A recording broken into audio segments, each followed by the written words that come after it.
A notícia ela é clara. Dizem que a nossa bolsa está muito barata e que o crédito brasileiro também está relativamente melhorando. Claro, nós temos aqui boas perspectivas para a bolsa e alguns até dizem que ela pode chegar, num curto período de tempo, a ultrapassar os 120 mil pontos. Portanto, se você quer saber mais ou menos quais as atitudes que você deve tomar nesse momento, e você, claro, precisa saber também de algumas notícias que podem repercutir neste aumento de capital e neste avanço aqui na nossa bolsa de valores, eu te convido para ficar comigo logo após o vídeo. Então, vamos para o vídeo.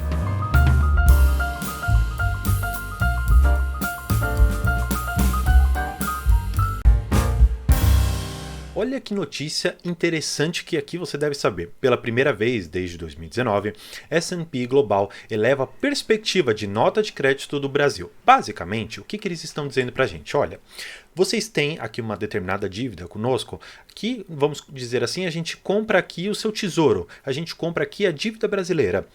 Será que existe a possibilidade de você me pagar? Será que não vai ter um calote? Será que não vai ter talvez algum jeitinho ali brasileiro para você conseguir fugir de me pagar essa dívida? Bem, esse rating aqui, ou seja, essa nota que é dada para o Brasil, é uma escala global, ou seja, todo mundo olha para o S&P e vê mais ou menos ali quais as notas que ele dá para empresas, para países e para créditos no geral. Olhando para uma outra reportagem aqui, eu acho que essa daqui ficou mais completa no Money Times, eles disseram para a gente o seguinte, e aqui eu vou até grifar para a gente conseguir ver, que a agência, o S&P, ele reforçou que o rating de longo prazo do Brasil é um BB negativo e de curto prazo é um B simples. Aqui eu quero fazer uma digressão com vocês para alguns aspectos que para mim eles são extremamente importantes. E aqui eu vou até trazer vocês para mim. O que é importante você saber? Existe uma perspectiva de que o Haddad ele consiga efetivamente em 2023 e 2024, vamos dizer assim, colocar o Brasil na meta fiscal que nós temos. O arcabouço fiscal, por pior que ele tenha saído, ou por melhor que ele tenha saído, depende aqui da sua forma de ver, ele de uma certa maneira trouxe um pouco de calma no mercado e uma perspectiva de curto prazo boa para o Brasil. A preocupação para algumas pessoas é a seguinte, o Haddad ele precisava conseguir lá uns 100 bilhões. Ele meio que está conseguindo isso porque ele vai tributar mais offshores, ele vai conseguir ali por conta do recente decidido ali pelo STF a respeito do Santander, ele vai conseguir alguns bilhões, não só do Santander, mas de diversos bancos e outras pessoas que têm ali uma dívida do PIS/COFINS. Isso vai trazer um certo alívio para as nossas bolsas e vai trazer um certo alívio para as contas brasileiras. Qual que é o problema? Quando nós chegarmos em 2025 e 2026, existe ali todo um movimento no sentido de que o atual presidente ele vai querer ser reeleito. Desta maneira, você acaba fazendo mais gastos públicos com obras, com algumas melhorias, com algumas isenções, com algumas formas ali populistas de você se alavancar. E o que acontece? Para esses 2 anos, especialmente 2026, que seria o ano ali da reeleição, ou não deste presidente, o que acontece? Normalmente há um aumento dos gastos públicos e o Haddad pode ser que, como ministro da Economia, ele não consiga equilibrar esses pratos de uma forma muito eficiente e pode fazer com que o crédito de longo prazo do Brasil venha a ser piorado a depender ali de todas essas circunstâncias. Só que, o que você precisa saber hoje para investir bem? Bem, você precisa saber que hoje estão olhando para o Brasil com um otimismo até exagerado em uma certa perspectiva. E essa perspectiva, claro, vou fazer aqui o parênteses, é exclusivamente minha. Não porque as empresas não sejam boas, não porque os indicadores não sejam bons. Tudo isso, na verdade, me leva a crer que estão olhando para o Brasil apenas através de 2 lupas ali e você esquece totalmente o resto do Brasil. Quais são essas lupas? Para mim, são as commodities e Banco do Brasil. E aqui nós estamos falando especialmente de Vale, estamos falando de Petrobras e estamos falando, como eu comentei, do Banco do Brasil, empresas que estão puxando o nosso índice Bovespa, apesar de algumas quedas em outras empresas, apesar de alguns tombos que alguns bancos grandes vêm tomando, Bradesco lá com o caso Americanas, Santander agora com essa questão do PIS/COFINS, então nós temos esse cenário. Se você pegar efetivamente aqui o que eles trouxeram para a gente, o S&P elevou as perspectivas, e olha só do que. Ele elevou as perspectivas em Petrobras, Banco do Brasil, Bradesco e Raizen, entre outras empresas aqui que eles colocam como positivas, pelo menos nesta quinta-feira. Claro, você precisa enxergar isso, como eu comentei, de uma ótica um pouco maior. Você não pode ficar preso exclusivamente nessas poucas empresas e ver o otimismo apenas deste lado. Eu acho sempre interessante, no momento de você fazer qualquer análise na bolsa de valores, você sempre pegar uma determinada notícia e você sempre tentar trazer um lado negativo dela. Por quê?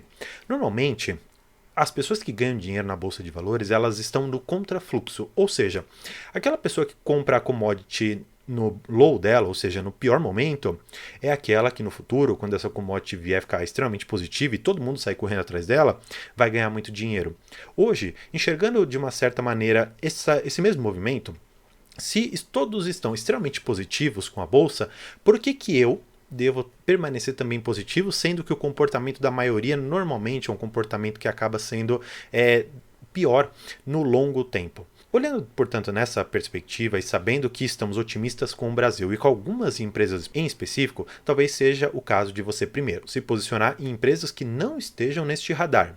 Talvez seja o momento de você ir contra o ciclo, contra a manada, e é isso que eu prego aqui para vocês e de uma forma muito mais cautelosa na Bolsa de Valores. Então, o Brasil, ele tem sim uma perspectiva boa para o longo prazo, mas você tem que enxergar que neste curto prazo, você tem que fazer boas alocações para você colher esses frutos de uma forma otimizada no futuro. Claro, não estou querendo dizer que Petrobras, Banco do Brasil, Bradesco, Raizen, Santander, qualquer outra empresa que você esteja colocando aqui, seja ruim. Na verdade, não é isso. Na verdade, eu quero mostrar para vocês que o momento certo de você se posicionar em determinadas empresas faz sim total diferença.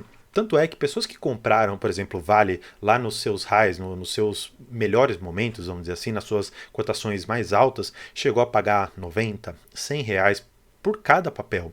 E hoje ele está mais ou menos ali cotado nos seus 68, 70 reais, ele não sai muito disso.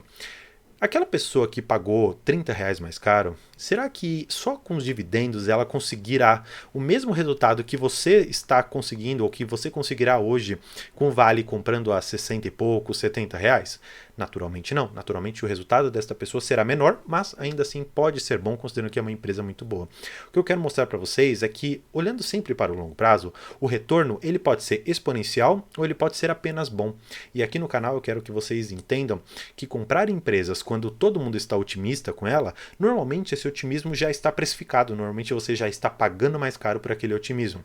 Olhando de outra maneira, se você comprar empresas um pouco mais esquecidas e que ainda assim apresentem um lucro, tenham talvez um momento um pouco mais conturbado, mas ainda assim uma empresa boa, você pode no médio e longo prazo se beneficiar disso. Lembrando aqui, Taesa, por exemplo, era uma empresa esquecida, uma empresa endividada, uma empresa que tinha ali alguns problemas, passou pela MP da Dilma, se eu não me engano ali em 2016 mais ou menos. Então tudo isso fez com que as transmissoras, especialmente a Taesa, ficasse relegada, ninguém queria e no final das contas a pessoa que acabou pagando ali os seus 25, 26 reais por ação, viu ela passar dos 40 e pagar um caminhão de dividendos. Então esse é o recado que eu quero dar para vocês, de sempre estarem alocados em bolsa, olhando essa questão de enquanto uns estão otimistas, você pode seguir esse otimismo, considerando, claro, que você tem uma estratégia. E aqui no canal eu sempre mostro para vocês toda a minha estratégia, tanto é que se vocês forem aqui na playlist do meu canal, vocês vão ver que não só tenho carteiras recomendadas de grandes empresas,